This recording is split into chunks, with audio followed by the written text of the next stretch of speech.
What is up, everybody, and welcome to another episode of the Breathin Air podcast, where everyday action meets extraordinary mindset.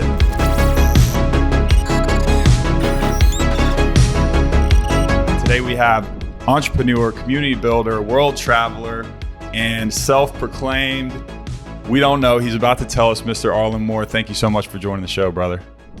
Thank you so much for having me, Mason. Very excited. Seen some amazing things coming from your podcast, so I'm very excited. Yeah, I want to start, with you sitting on the porch of your parents and looking out to the backyard and some of the realizations that you had on that porch looking out into nature. Okay. Sorry, this is when I'm an older man, or? No, I remember looking back at some of your videos and seeing, you were sitting in the back porch of your parents' house. And you were sitting there and you were like, I just have some crazy realizations out in nature sitting here. Yeah, no, that's deep research. Wow. That's good. My parents' back porch is there's a lot of magic that happens back there for sure. I mean, anytime I stay with my parents back home on Cape Cod in Massachusetts, I'm always my most creative. They actually just came out and visited me, and I consult with them all the time. But I think I got to give a little bit of background before I go into the back porch. So my mom is a painter, my dad is a photographer, and they're both like abstract, right? Like my mom does abstract expressionist paintings. My dad does the most strange photography you could imagine. He basically, and I just did a little trip with my dad to Joshua Tree, which is kind of known as like a spiritual, vortex type place. And my dad, his goal with photography is like to basically get right now his focus is like photos of nothing. Like and if you think about it, like how do you really take a photo of nothing? And so that's something that he's thinking about, and that's sort of where he comes from. And then my mom is painting these just like wild like nature scenes that if you look like it's not really nature because it's completely abstract. So that's kind of the environment I was raised in, just like two artist parents. We didn't have a lot of money growing up, but we had a lot of just art education, and a huge inspiration, I think, for both my mom and dad is in what they create is nature. And so I was born in Boston, and when I was 5, my dad moved us to Cape Cod, which is normally a summer town. Like when I tell people that I'm from Cape Cod, they're like, you actually live there? Like it's that kind of vibe. And so we got this house when I was 5, and it had this just tons of trees in the backyard. And, my parents, they lived in Boston for 20 years. So to have just trees in the backyard that just go on for like, forever, it was just like, at first they were a little stir crazy. Like they're used to being able to go hop on the train and just, go down to the city. But now it's just like to get to the closest store is like 15 minutes away, and it's just trees in the backyard. And obviously I didn't really notice that much of a difference. I think when I was, 10, 11, 12, I definitely got a little bit like, oh, this like nature stuff is so boring, like there's no, like I wish I lived in a city kind of vibe, or at least I wish I lived closer to the beach or like closer to town so I could go and do stuff with my friends. But around the time I turned like 18, 19, 20, and now just increasingly more as I get older, the backyard is just like, complete magic. Like my dad loves gardening. And so he spends a lot of time, and he's older now, he's 71 years old. He loves to like, he builds this insane like landscape in the backyard. And is always putting like so much attention to detail and like all these little like areas and plants, and he'll collect rocks from everywhere we go. Like, bro, like we went to, I just said we went to Joshua Tree. He came back with like 15 rocks. My mom's like, you can't bring these back in the suitcase. It's going to be overweight. And like, and so he had to pick a few rocks to bring him back to the backyard. But yeah, man, we have this backyard. My mom has like an art studio in the backyard. And when you look out, it's just trees, birds, my dad's landscape. And I normally, when I'm on Cape Cod in the summer, around like August time, my morning routine is I just wake up and I just go sit in the backyard, put my feet in the dirt, and just look out at that environment. And it's just like the amount of ideas and inspiration that hit me just sitting there is like, there's nothing like it. It's like when although I need to get my own roots, of course, having like just 2 to 3 months of the year where I can do that pretty much charges me up for the rest of the year. And that's not to say like my parents' backyard is the only place that I can get inspiration, but it's really powerful. And I get like inspiration and plans that I can act on for the remainder of the year. Yeah, it's interesting. There's sometimes those places that, really are magical for us. And I think, nature in general can really cultivate a lot of creativity. And it's, hearing your backstory a little bit with both of your parents, having that abstract mind and art, it's really what you're creating now and what you're helping other people create. So what did young Arlin want to be when he grew up? Or was this a path that you kind of grew into later on in life? Young Arlin, I would say when young Arlin it's actually a good question. I haven't really thought about it in a little while. And like when I was five to 12, to be honest, I don't really remember having aspirations of wanting to be something when I grew up. I was very just into being a kid and just doing things with friends. And I was always into making videos. That was a huge thing. It was my dad put a camera in my hand when I was 2, and I just loved making videos. I'd go on snowboarding trips with friends, make some videos. If there was a girl I liked, it would be I'd make some kind of video that had to do with her, And so video creation was always a part of my blood. Around the time I was maybe 13, 14, 15 and getting into high school, I switched and I was no, I don't want to be any of that. It was I want to make as much money as possible because, I kind of saw my parents are artists. They don't have money. So if I want to make money, which I want, all my friends' parents were doctors and lawyers. I was I'm going to go to Harvard Medical School and I'm going to be a doctor. And that was my thing. I toured Harvard my freshman year. I bought the Harvard Medical t-shirt from the store and I wore that around proudly. I got straight A's freshman year, sophomore year, close to straight A's, and then gradually tapered off A's and B's. And then I got into film school. I just kind of realized when I was around 18 that it was my biggest strength was still making videos. So I was you know what? I'm going to go to film school. And so around that time, and it's evolved, of course, but I would still say 18, 19 is younger Arlin.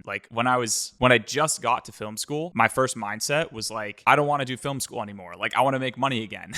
So I transferred to the business school my freshman year, first semester. I hated it. It was finance, accounting. And then I watched the Social Network about Zuckerberg. And I was this guy wasn't even paying attention in any of his classes. So I was I'm going to go back to the film school, just cruise and just build an app. And so I wanted to build an app. And I actually made a video recently making a parody of my 18-year-old self where I was I'm building an app. At the same time, I was building a Shopify store and a social media management agency. And I was also building a course about how to be an influencer, even though I wasn't an influencer at all. So I was trying to do all of these things at once and then just came back again to just making videos. And that's when I started my actual first thing that was probably considered successful, which was the YouTube channel. And I was just posting videos all the time. And that's when I think I evolved more to where I am now. But yeah, young Arlin wanted a lot of different things and eventually found a path. Yeah, we talk a lot about, building brands and what you've built in that vault of videos that you have and kind of that content being transformational over the years as you've grown as well. But if you could kind of put your finger on, Arlin's personal brand, what would it be and why? If I had to define it? Yeah, if you had to define, if someone comes up and says, Arlin, what's your personal brand?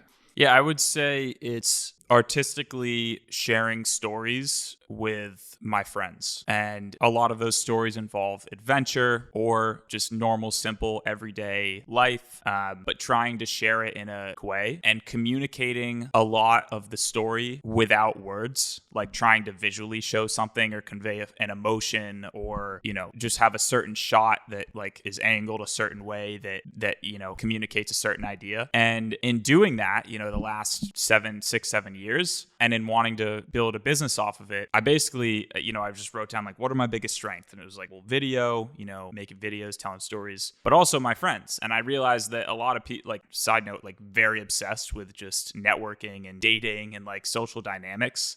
And I've been obsessed with that since I was 18. And so I realized that's just become a massive strength. It's just like people and the people that I'm around in my videos. And people ask me questions all the time about how do you make friends with, multimillionaires? How do you make friends with pretty girls? Like how do you get a girlfriend? And so that's why I built Tribe Accelerator.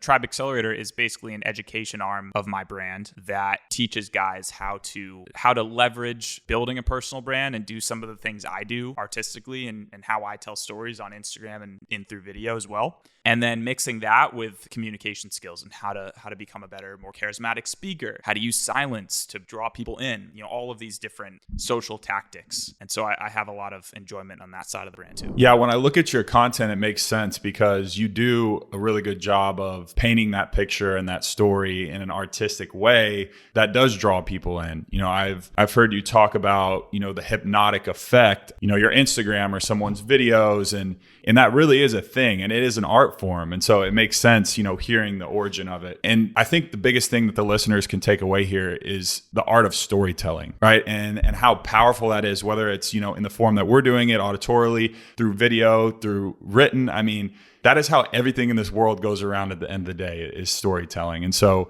you've definitely crafted that skill to your unique advantages, and it's worked out for you. But I want to talk about, when you were starting to actually build a business around this skill that you had, that you knew you had, what were the early stages like? And then how has that flourished and scaled since then? So the first business I started off of my YouTube channel was actually a merch company, and I was selling, hoodies and t-shirts and stuff. But then after I graduated, actually around my senior year, this guy, Sam Ovens, I don't know if you know him, but he basically popped onto the scene, and he blew up because he was basically showing people how to start coaching businesses. And I would definitely consider him like the father of the info product industry. And I watched his webinar, and I was like, well, I already have this giant following. Like, I know a lot of people want to learn stuff from me, but I actually didn't know that it was going to be, essentially like how to win friends and influence people as my product. I had no idea. Like, I just was sitting here with like several 100,000 followers that appreciated my content and the stories I was telling, but I didn't have a niche. And that's what he kept saying. He's like, you have to choose a niche. And I'm like, okay, well, how the hell do I choose a niche? Like, I talk about so many different things, and I also I have my relationship with my audience at the time and still today is like a friend, So how do I pick what to do? So to be honest, like the first 2 years were like super confusing. Like when I first started the coaching business, I actually gave up after like a month because it was just, I was actually also in a difficult relationship at the time, and my life in general was just not the best.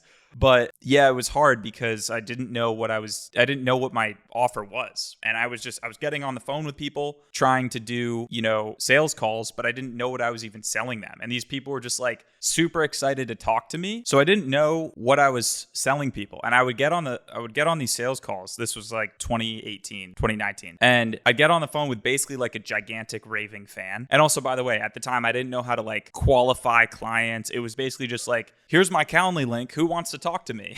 And so I'd get on the phone and it'd be like this girl, like super excited, like, oh my God, like Arlin. And I'm reading like the Sam Ovens sales script. And it's like, dude, it's so bad. It was like, it's like a 12-step sales script. I sound like a robot. This girl's just like a huge super fan, has been watching me for like years. And at the end, I'm like, it's like, state the price. I'm like, so it'll be $2,500. And then Sam Ovens is like, and then you just wait and you just be silent and you wait for them to make the first move. And I'm just sitting there and the girl's like, what? Like, so I had no idea what I was doing. And that was very discouraging. And like, it made me feel weird. You can imagine it's just like when you know nothing about sales and you know nothing about selling a high ticket product, but you have 160,000 YouTube subscribers that are obsessed with you. It was very weird. It was so difficult to navigate. But eventually I launched a low ticket offer called Maxi. And Maxi is something I'm still working on to this day, but I launched it just before the pandemic started. And it's basically a mental reprogramming tool, a tool that helps you decide your goals for your life and aligns them with your months, your weeks, and your days.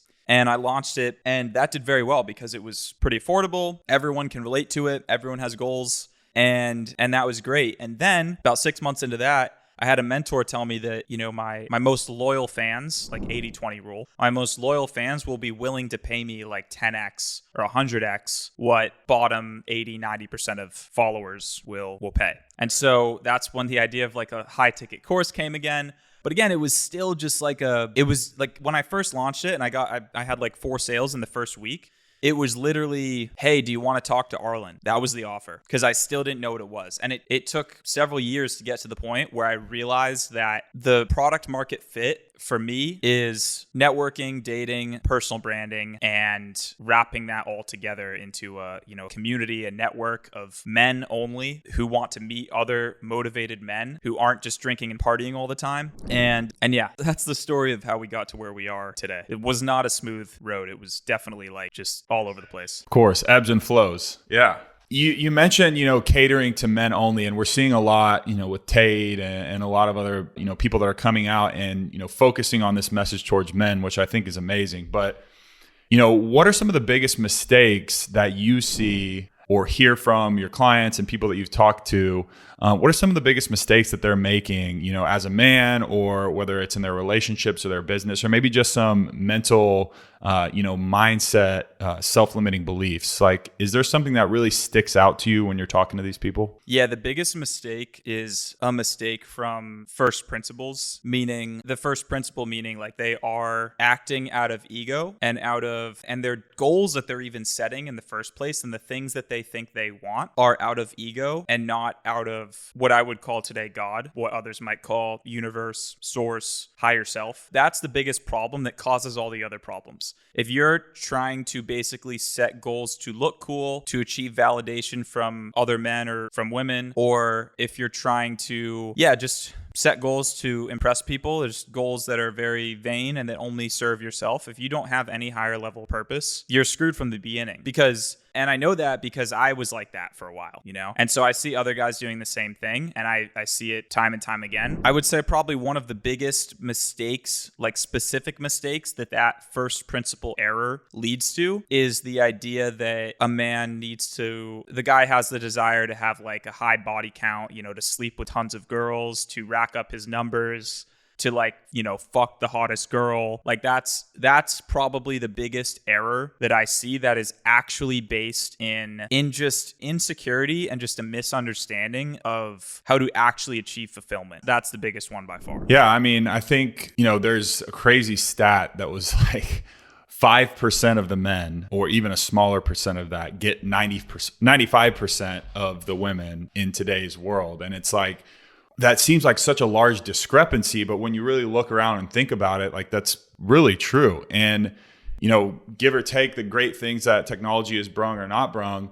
it's also given us instant access to dopamine and to a lot of different things where, we don't have to go out and work for it as much, even dating apps, So what is your opinion on, what technology has brought maybe a pro for relationships and dating, and maybe a con that people should be aware of whenever they're utilizing that tool? I think a pro for men, actually, let me think. Let me start with the con and then try to, because I definitely know the pro. Con of technology is, I'll start with the pro. So the pro of technology in the dating landscape for men is it actually can put you as a man on a level playing field with women in terms of your sexual value in the marketplace, in the sexual marketplace at like a younger age. When you work on yourself enough as a man, like even if you start really working on yourself at 18, by like 22, 23, I truly believe you can have like near equal status in the sexual marketplace as 22, 23-year-old woman. Meaning if you're, normally like, and there's that saying, like if you see a 19-year-old man on a private jet, boy on a private jet, you're like, how the hell did he get there? If you see a 19-year-old girl on a private jet, you're like, oh, makes sense, right? She's just super hot and some billionaire invited her on the private jet. But I think with social media, that gap is decreasing. And because of that, men have basically men are able to build themselves up from, 18 to 23. So a good 5 years of like self-work. And if you learn like how to present yourself as, as a good high value man, you can leverage Instagram for your dating life, and you can feel almost as abundant as a girl. There's ways to do it because like an attractive 22-year-old girl, she can go to the grocery store and basically have 5 potential boyfriends, right? Because like every guy is hitting on her. Whereas a guy doesn't get that kind of attention. But if you know how to use social media, you can maybe not get the same exact attention, but you can feel just as abundant to the point where that abundance is like readily available, if that makes sense. So as long as you put in several years of work as a man, you can leverage social media to get on the same playing field as women. The con of that is that can lead to a lot of temptation, and that can lead to a lot of kind of what the previous question was, what are the biggest problems in the world that we've created with social media and technology, is that I think it can exacerbate and accelerate the whole hookup culture thing, because you can just send some messages using Instagram and you can have a girl fly out to you, and then you can have sex, and so it accelerates that process, which I don't think is a good one. Yeah, coming from, someone who has probably been a part of, quote unquote hookup culture, myself included, do you think that a man needs to go through that phase in his life in order to, feel more fulfilled within his relationship on the back end? Like, do you think there's a certain level of exploration that needs to happen prior to being able to, fully be engaged and there for a spouse? Or, do you think that you could be totally, walking into a relationship where without those experiences and it still be healthy? Obviously, you talked about the self-worth and the self-love that has to go into that. But in terms of the dating market, what's your opinion on that? I think it depends on the guy. I think that the majority of guys, especially in the West, in America, have actually been brainwashed by who knows who. But yeah, I think, I was actually, Jack, who's helping me, with this podcast right now, we recently watched American Pie, specifically American Pie Beta House. And I remember when I was 13 years old, I was watching American Pie with Eric Stifler as the main character. And it was just like showing what college is like. And it's like, you've got to fuck as many girls as possible. And it's just like, that's what I thought I wanted when I was 13. And then there was also porn. And then there's other mainstream movies that would come out and really just brainwash young guys, mixing that with, just puberty and hormones. And now all of your other friends are watching those movies, and you get in the hockey locker room or the football locker room, whatever, and everyone's talking about, oh, who'd you fuck this weekend? So, if that's what you're up against, if that's how you were raised, and if you're brainwashed to think that sleeping with tons of women is what you need to do, then I actually think you probably should. I actually do think you should try to go down that path. And the reason is because it takes pain of realizing how unfulfilling that is to have the confidence to turn around and step into a relationship where you don't really have temptation. In my relationship right now, when I see other girls on Instagram, I can look at them and be like, I'm not tempted, because I already know so much about that type of girl just from meeting girls that are like that in person, or I can see like how the angle is taken, and you do learn a lot through the experience of kind of going through that hookup culture to realize like, oh, it actually all kind of just suck. Like what I have with one good girl is so much better than when you just have casual relationships with a bunch of girls that, that aren't the same level. Yeah, absolutely. So there's a statement that, I think is partly true, but I would like to hear, your opinion. And this could refer to relationships with the opposite sex. It could also be, friendships in general. I think sometimes we get, at least myself personally, get caught in this little corner of the internet and, people who I associate myself with and don't realize that, a lot of people have a lot of trouble making meaningful relationships with people who help them grow. I know what you do with Tribe and what we do with our communities as well is try and bridge that gap. But what are some ways that people can bridge that gap if they're saying, Arlin, Mason, I love what you're talking about, but like, I just don't know where to start with like meeting people like you in person to really fulfill my life and help me, move in the right direction. Where would someone like that start? Yeah, the biggest shortcut is definitely joining one of these communities, whether it's yours or Tribe or War Room or, literally any online community, because you're just shortcutting a lot, whether it's free to access or, paid to access, that everyone else had to pay to access. So they're just as serious about their growth. But, obviously there's other ways to do it. And the way I would break it down most simply, if I had to give like 4 steps, is one, you have to first define the types of people that you want. So you can't find what you're looking for if you don't have a destination. Like if you get in an Uber and you don't tell the driver where you want to go, he's not going to know where to take you. So it's the same with life. You have to specifically define where is it that you want to go in terms of the people that you want to have, the relationships you want to have with women or relationship, and you have to be very specific. But I would also integrate the first principle mindset that even though these are the things you think you want, you are open to whatever the higher power wants you to have, right? So you might think you want a girl that is X, Y, and Z and that has these traits,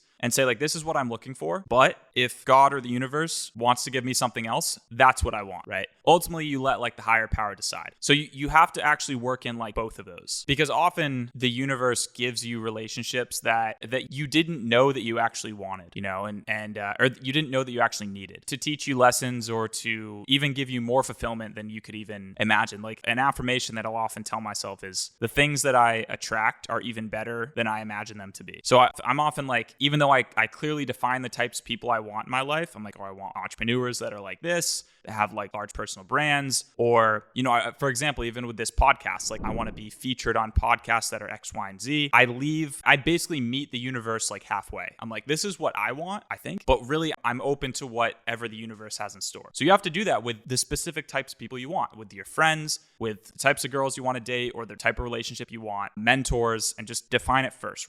Literally write it down and review it on a daily basis. Then after you do that, there's actionable things you can do beyond like the woo of mindset and manifestation. The first one is actually making an effort to improve your online presence, your personal brand. Specifically, I recommend Instagram. If you learn how to brand yourself and to show what you're actually working on as a man, and you show yourself effectively whatever you're building in a way that is, that uses like basically principles from, if you read the book Influenced by Robert Cialdini, you work in like social proof, authority bias, reciprocity. If you understand these cognitive biases and you work them into your Instagram, then when someone that you meet on the street asks you for your Instagram, they're going to feel like they met a very important person when you hand them over your Instagram. So improving your Instagram is step 2. Getting pictures in high value locations. Again, imagining like, okay, like there's some pictures on my Instagram with me and my friend, Jordan Greenfield. Jordan is the founder, CEO of a company called Hubi. And if you click on the picture of me and then you click on Jordan, you're going to see Jordan is with David Dobrik. He's with 50 Cent. He's with Akon. He's with all these like crazy successful people. And the way social proof works on Instagram is, okay, this guy Jordan is cool with Alesso, 50 Cent, Akon. Jordan is cool with Arlin. Okay, Arlin must be cool, right? And so it communicates like a level of authority and attraction without you even having to open your mouth. So step 1, define who you want. Step 2, build a highly attractive Instagram to both men and women. Then, after you've built an attractive Instagram, what I recommend doing is starting to plan some kind of a weekly event. And this actually, it didn't originate for me from the Jewish tradition, but the more that I have a Jewish girlfriend, and I mean, I was raised Jewish, the more that I go to my girlfriend's family's Shabbat, the more I realize like this is the way. What the Jews do is every single Friday, they have something called Shabbat, where the whole family gets together and friends, and they have a dinner every Friday around like 6, 7 p.m. And they hang out, they talk, they relax, they talk about business, whatever is happening in the world. Last week we were talking about the SVB collapse. And stuff happens at these dinners. And so in Tribe, what I recommend guys do is something similar. Set up a weekly event. It could be a dinner. It could be, who knows, whatever you like doing. Maybe you like paintball. Maybe you like foiling, like the thing that Zuckerberg does on the surfboard with the blade on the bottom. Maybe, whoever, like whatever it is that you personally enjoy doing, set up something weekly that you invite your circle to, and you do it every week. And that way, when you meet a new friend, you can invite them to that thing. So I don't know if you know who Soul Bra is. He's a influencer. Oh, he is. Okay, great. Yeah. Soul Bra is coming over tomorrow, staying for the weekend. And I told him, I was like, I hope you're ready for Shabbat. Like, I'm just going to bring him to, my girlfriend's family Shabbat. So to have something weekly, notice that everything that we're talking about is like prepping yourself and prepping an environment around yourself so that when you do meet the types of people that you want, you actually have something to give value. Because most people are like, oh, okay, I guess I'm just going to go cold approach someone, or I'm going to go to a club and like meet some millionaire. I'm going to buy a GA ticket and go approach him at the table. Like, you don't have anything to offer him. Or the pretty girl, right? If you meet a pretty girl on the street, like, what are you going to invite her to? So if you have cool things already that you do, regardless of whether that pretty girl you invite comes or not, whether you have like a successful entrepreneur coming to town, whether they come to whatever you invite them to or not, it doesn't matter, right? Like, I'm going to go to Shabbat Friday with my girlfriend's family, regardless of whether Soul Bra wants to come or not, That's the principle, right? And you can obviously extrapolate that into whatever you're doing. And so, yeah, those are the 4 steps. In summary, it's define who you want, build your Instagram, build an event, a recurring event, could be weekly, could be monthly, and then you have to recruit people to go to that event. So that could be, having a structure in your life, whether it's you attend larger events or you do cold approach girls in whatever club or mall or city or gym that you go to, depends where you are in the world. And then you have something to invite them to. And then you just practice basic communication skills, learn how to build charisma, learn how to make people attracted to you. And then you invite them back to your thing. You give them your Instagram. They look at your Instagram. They're like, oh shit, who the hell is this guy? Why is this person with all of these people? And yeah, and that's the process. And I think the very last thing is, as a man, you have to actually be building something cool. Like, you have to have a business or job or something that that is truly like connected to your heart's mission in life, and you have to be doing that every single day. And if you're not doing that, you're not going to have much gravity to you, no matter how cool your Instagram is. So yeah, that's basically the formula. Yeah, it reminds me of something that I heard the other day about if you want to attract butterflies, and whether you want to call the butterflies women, men, friends, people that you want to attract, that person that you really identified. There's one of 2 ways to go about it. You can, go and you can try and catch all of them with your net, and you can run around and you can run yourself tired, and those butterflies are going to fly away. Or you can build a beautiful garden and you can water the soil, and, the flowers can grow and the butterflies can come to you. And I think that's so important too with everything that you're talking about, is building that ecosystem, pouring into yourself, investing in yourself, knowing what you want, knowing who you want, and having that vision. And when you do, it is kind of that source, God, that really leads you and allows those people to come into your lives and those situations to happen. So, I mean, it's important, and it's easier said than done, even when you break it down like that, because there is so many things that are pulling for our attention at all times. Yeah, that's a great analogy, to build the garden. I like that. Yeah. So you'll have to say what's up to Soul for me too. I love that, dude.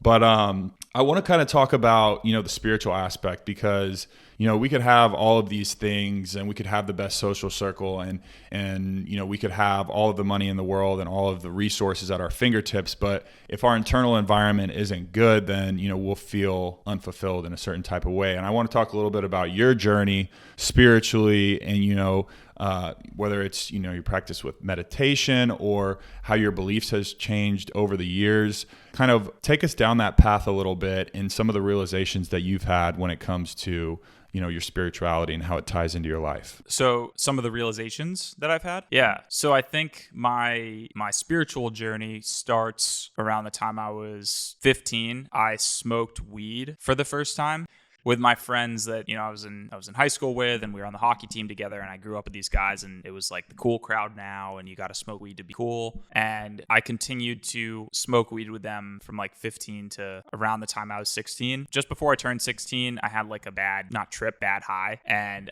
that like completely shifted my consciousness. But I thought it was bad because it's just so strange. The more I reflect on this, like, I basically had one of those like weed freakouts where, I thought I was going to die, and I thought like my heart was going to stop beating or beat out of my chest. And after that, it led me to like, I started to realize like, holy shit, like I would just wake up essentially and be like, and by wake up, I mean like wake up, but I'm awake. Like I'd be in class and I just have this like bolt of energy hit me and be like we're on like a spinning rock in space, like inexplainable with words feeling of just like, what the hell is this? Like, what is all of this? Because before I was just completely trapped in my consciousness, just kind of enjoying life. But now I was like, oh my God, like I'm in this body. I'm aware that I'm aware, right? But that was terrifying. And that led to negative thinking patterns, anxiety attacks, panic attacks, fainting. And I didn't want to tell anyone too, because it's like super embarrassing. And I didn't know, I thought maybe I was depressed, or I had like a mental illness, or I was going to be schizophrenic,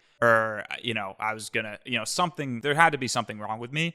But finally, around the time I turned 18 really. So 3 years of that, I realized it was just like an Eckhart Tolle spiritual awakening, but not the nice kind. It was like the bad kind. I mean, looking back, it was fine. But I realized that, and people who are listening to this who have anxiety, all anxiety is just, it's like when you look at, to take butterflies, when you look at a caterpillar that's cocooning and turning into a butterfly, it's not a pretty process. They're literally like transforming themselves in this like screwed up looking way, and then they turn into something beautiful. And that's the process of your consciousness evolving, which typically happens in the form of anxiety. And when anxiety is hitting a person, all that means is it's like your body is like, it's trying to accept higher levels of energy. And that's what happened to me. And then when I was 18, I had suffered enough, and I kind of became this butterfly, and I just felt like enlightened. Like I was aware that I was aware most of the day. And then I started regularly meditating, practicing this. I remembered that Tony Robbins, I was listening to Tony Robbins back then as well, and he was saying that meditation has this ramping effect where first you're doing it 10 minutes a day,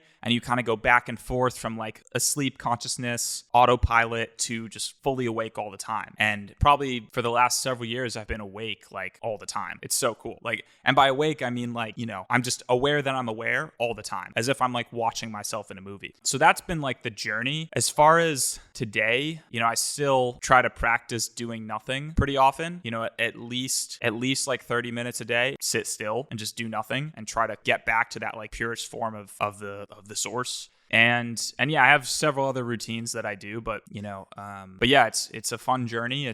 And now it's just about like waking up everyone else because it's cool. It's fun when it's like this. Yeah, I remember when I had that kind of moment and it just clicked for me, and it felt like joy was the best way that I could describe it. And it was that moment where I was like, man, like I want everybody to feel this. How many people have been walking through life, like zombies, and not realizing that this is inside of us and we have unlimited access to it. And so that was kind of the ticking point for me as well. But out of all of the, good habits, you hear all the mental health gurus and, people online that say, oh, you got to do this. Here's your morning ritual.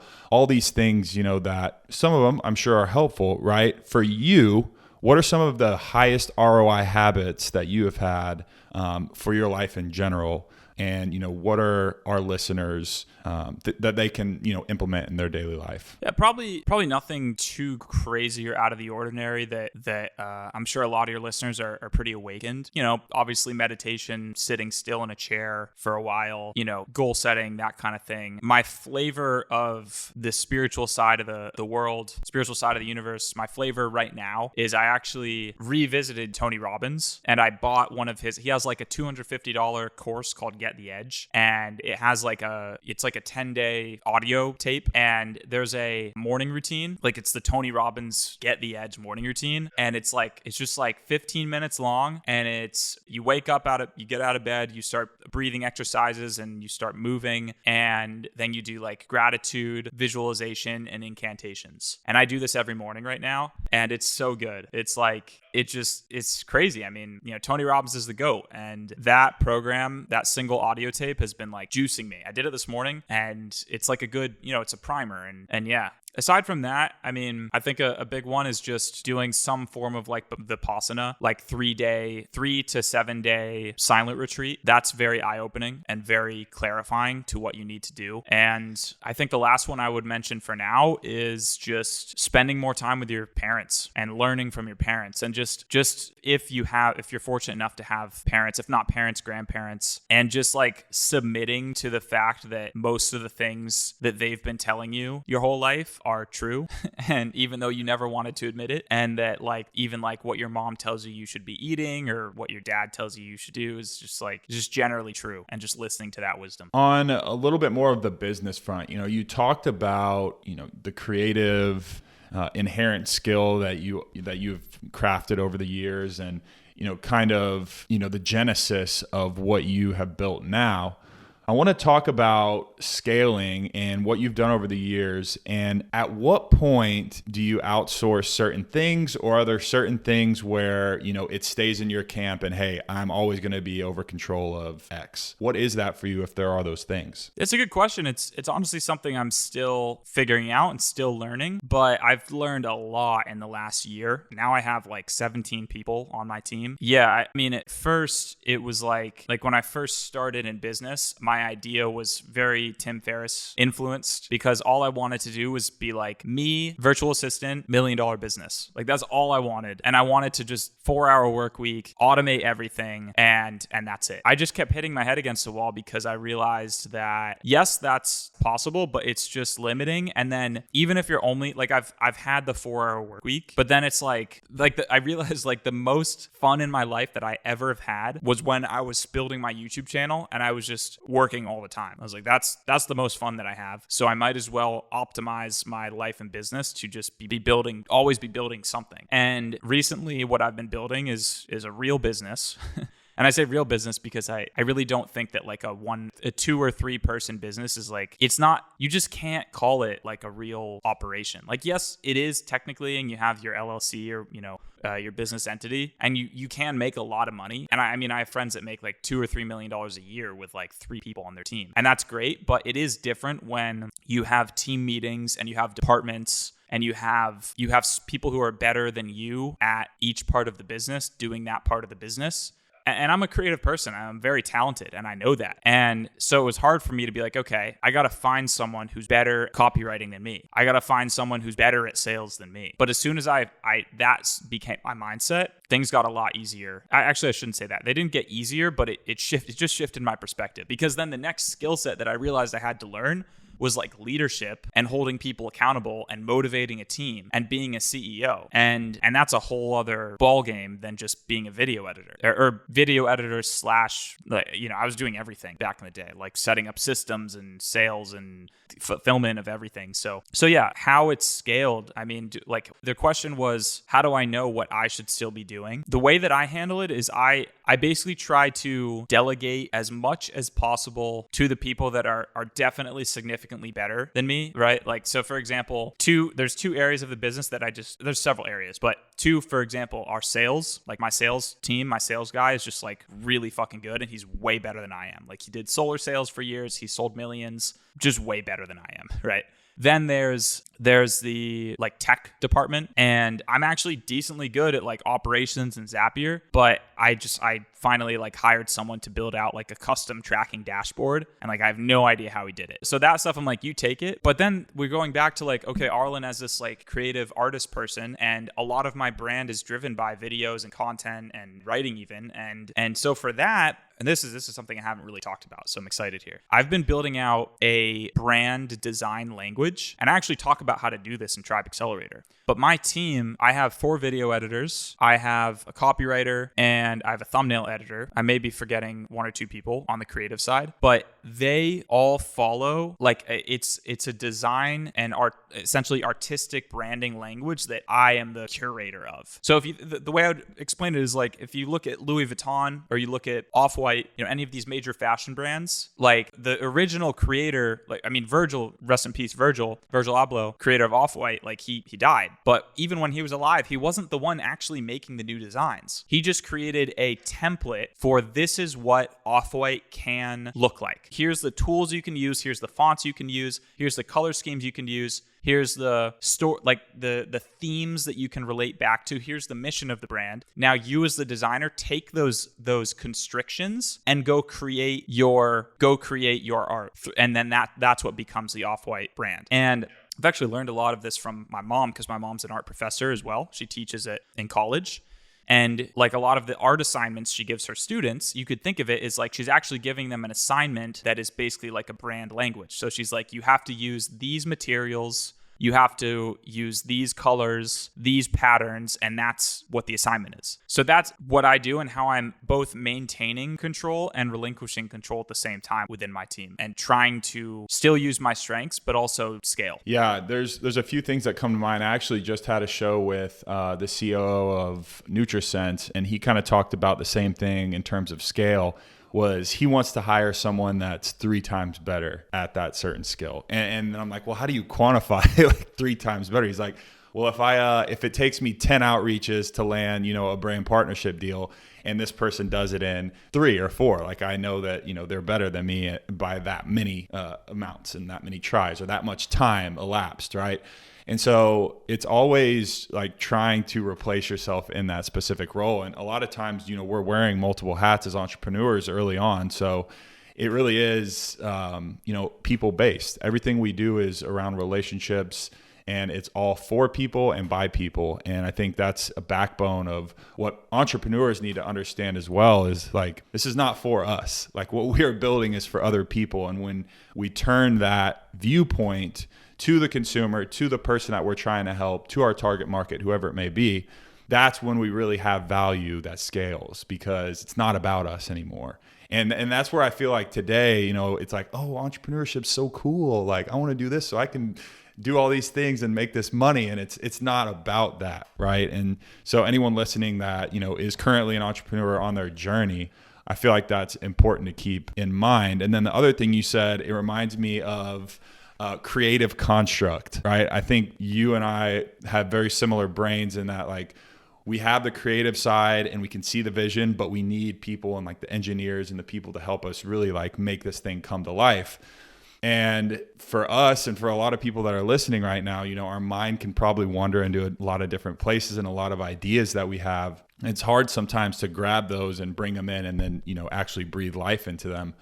And so the idea of what you're saying with creative constructs is creating those, creative boundaries that you can play within, and then it eliminates a lot of that decision, right? And so you can focus within the tools that you have to create and actually be more creative by giving yourself those boundaries. So it's super interesting, and I love hearing, how people's brains work in that space. But it is important to, have a simplistic view, but also when you get in the weeds, it's good to understand these things as you're growing your business. Yeah, I love that. I like, creative constructs. I like that concept. And what was the thing you said before? The guy you interviewed, the 3 times better. That's good, because I think a giant mistake that entrepreneurs building a team make is they hire someone who's just about as good as them, or a little bit worse, or a little bit better. But then what happens is you find yourself micromanaging them and being like, oh no, it should look like this, instead of just being like, that's your thing. I do not know how to make that better.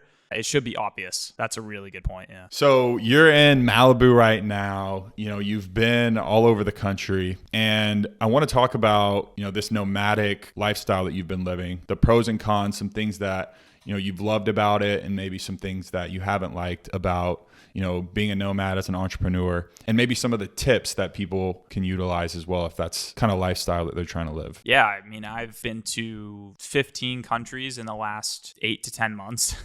We did like a massive Europe trip. And then after that, we went to Dubai, South Africa. My girlfriend and I have been all over the place. And she was definitely a little bit more like fed up than I am, because to be honest, there's not many cons to it for me, because I can work wherever. I can just set up my camera, my laptop. That's all I need. I don't need that many clothes. I don't need that many things with me. I'm pretty minimalistic on that front. So I would say advice for people that want to travel a lot is, figure out fashion-wise, how to have a wardrobe of clothing that you can utilize over and over again, and it doesn't feel like you're wearing the same thing a lot. I think one way to do that is just wear a lot of black. Black just goes with everything, and you can wear black you wear black jeans and a black t-shirt to a fancy restaurant. You can wear it to a club. You can wear black t-shirt to the gym. Just lots of black. That's kind of what I do. And I'm pretty good. Probably the best nomad packer I've ever seen is actually Jay Alvarez. In Mykonos, he showed me what he had, and he had a parachute. He had 1 pair of shorts, 1 pair of black pants, 2 black t-shirts, and a scarf. 1 pair of shoes, and this black scarf that he wears. And that was it. Just the parachute to go skydiving, and then a couple pairs of clothes. And he obviously washes them and stuff. So figure out your fashion, make it as simple as possible so that doesn't matter what you're wearing. You don't even have to think about it, and you always look good. Then figure out a business and a remote business setup that you can make money in any time zone and anywhere in the world. And being able to work from your laptop is key for that. That's quite obvious. You can't be traveling if you have a place you have to be at 9 a.m. every Monday. So yeah, that. And then I think another part of it is, and I think most men are like this in general, but like I like not buying return tickets, because what I've found in my travels is that whenever you travel somewhere, you either want to leave sooner or later. It's almost never on the exact date that you plan. So I like to just buy a flight there. And ideally too, there's, it depends where you're at financially. If you're traveling to places that aren't that expensive, like Bali or Cape Town or Colombia, then you can actually afford to not buy the return ticket, because probably extending your Airbnb or hotel or wherever you are is actually cheaper than whatever you're paying for rent in the US or wherever, the UK, wherever you're normally based. So picking like affordable locations, not buying a return ticket, and then just going completely with the flow. Whatever the universe or God wants you to do, you just listen to that intuition and you travel as it's kind of guided to you. The cons of it are that it is difficult to get into flow states with your work. Like you get lots of ideas while traveling, you see different cultures, you meet tons of different people, but you don't get to sit at your desk and like get into a flow state, because time zone switching, moving different Airbnbs all the time, living out of a suitcase, even though you don't have that much to begin with, it's hard to just get into a routine. Yeah. Funny story about Jay. My dad and his dad used to work together back at GM back in the day. And then John is his dad's name, moved to Hawaii and started a coffee shop, and then would have his surfboard on the back of the Jeep and just, be able to throw it in whenever. But my dad still stayed at GM. And I remember John would always send us Jack Johnson CDs and some coffee from his coffee shop. And one year we went. It's funny, I actually have a picture of me and Jay when I was like, probably like 10 maybe. And I doubt he remembers this. I haven't talked to him in ages, but he like redid the house, I think, that he used to be in with his dad on North Shore. And I remember just going down this volcanic rock, and he had super long hair, was wearing no shoes, just like a little baby Tarzan running around. And it was crazy experience to like see that lifestyle. But, even at that time, he had just started filming and getting into that as well. So it's crazy to see that trajectory that he's been on. Super exciting to see. Happy for him. Yeah, it was a long time ago, man. But I remember like it was yesterday. Hawaii is a special place. It's definitely magical. I want to talk about we've heard this term of like the circuit, or the best places to be in the world at specific times. What is, some of your favorite places to be at, within a calendar year? And is there one that really sticks out to you, like this time of year, this place is the best and the most fun that I've ever had? Yeah, the circuit actually depends on your goals. This is actually a more, I think, like recent revelation that I've had, because there's like different types of circuits actually. Like if you're optimizing for, pretty girls and, successful like tech or nomadic entrepreneurs, influencers, right? Then there's kind of the circuit that I did last year, which is like Coachella, Cannes Film Fest, Monaco F1. And you basically, that circuit, and the other circuits as well, as I'll go into, they're based around events. So wherever like the biggest event in the world is for that type of person, you go there and you go to that city and you just spend a week around that area. So if F1, the race car race, is happening, then you go where F1 is. There's F1s all over the world. But if the Super Bowl is happening in Miami, then you go to Miami. If Art Basel is happening in Miami, you go to Miami. If Lollapalooza is happening in Argentina, you go to Argentina. So you basically just follow like major event cycles. But there's again, the circuit depends on who you are and what your goals are. So for example, there was a circuit event at this hotel in Dana Point on Sunday.